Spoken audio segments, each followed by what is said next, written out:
Repair to tapes and abrasives and many other areas such as medical, safety, and office products. Like NASCAR,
thus far, 75.632, 94.722.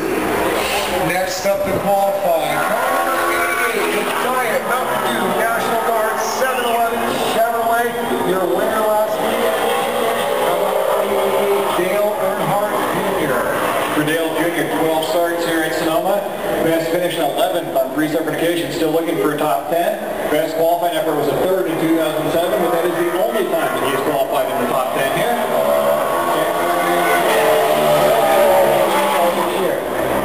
Yeah, we just saw the big victory at Michigan. That car's going to be a little bit lighter coming into Sonoma because Big Monkey just fell off of his back. Well, and by the way, you may have heard about all the different changes that were requested on the Sprint Cup Series cars between Michigan and now, including a sway bar change for all the Sprint Cup Series competitors.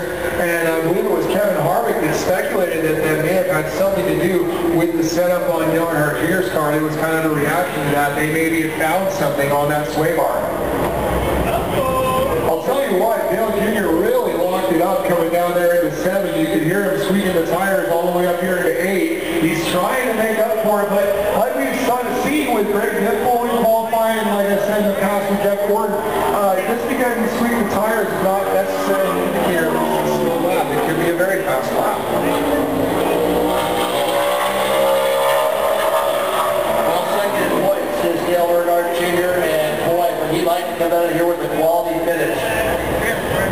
Big victory for him with Michigan in his 450th career start. This is start 451.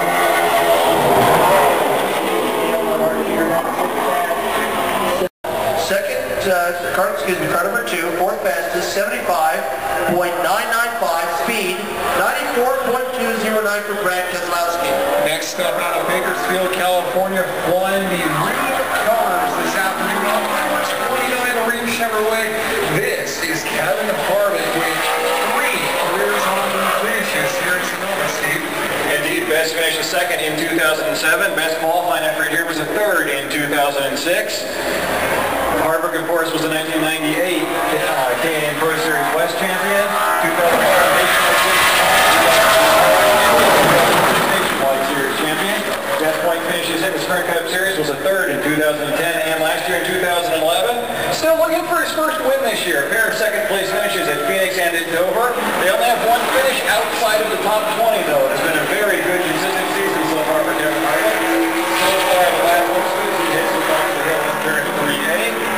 They go down to the little valley, as we call it here at the top of the hill, and then make the right-hander in turn 4. Harvick down the short chute to turn 7, and we've been keeping an eye on all these cars as they make the entrance to turn 7 one of the most critical locations on this course, particularly on a qualifying lap. And Harvick took that a little bit wide as far as he did not even really get onto the rumble strips at all, but he makes up for it setting up to 8, and you could hear the car get off the ground and a little bit of metal hitting the asphalt.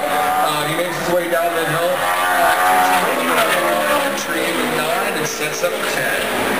Well, Kevin Harvick will have won here his first NASCAR Sprint Cup Series victory here.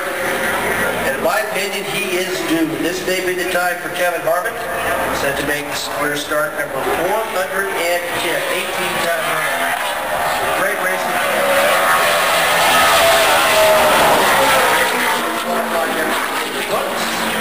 And it's going to require some work on Sunday. 14th fast. Third fastest for Carl. 75.807 on time. 94.503 on speed.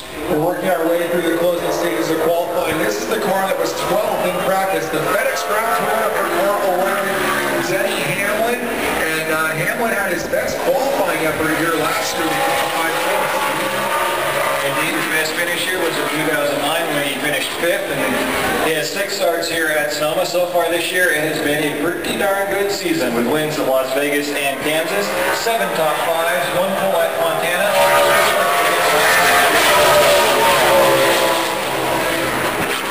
Coming by, he takes the green flag and makes his way up the hill this weekend, running the FedEx Brown designation on that number 11 Killian's Racing entry. And Steve, just about all the Killian's cars were fast in practice.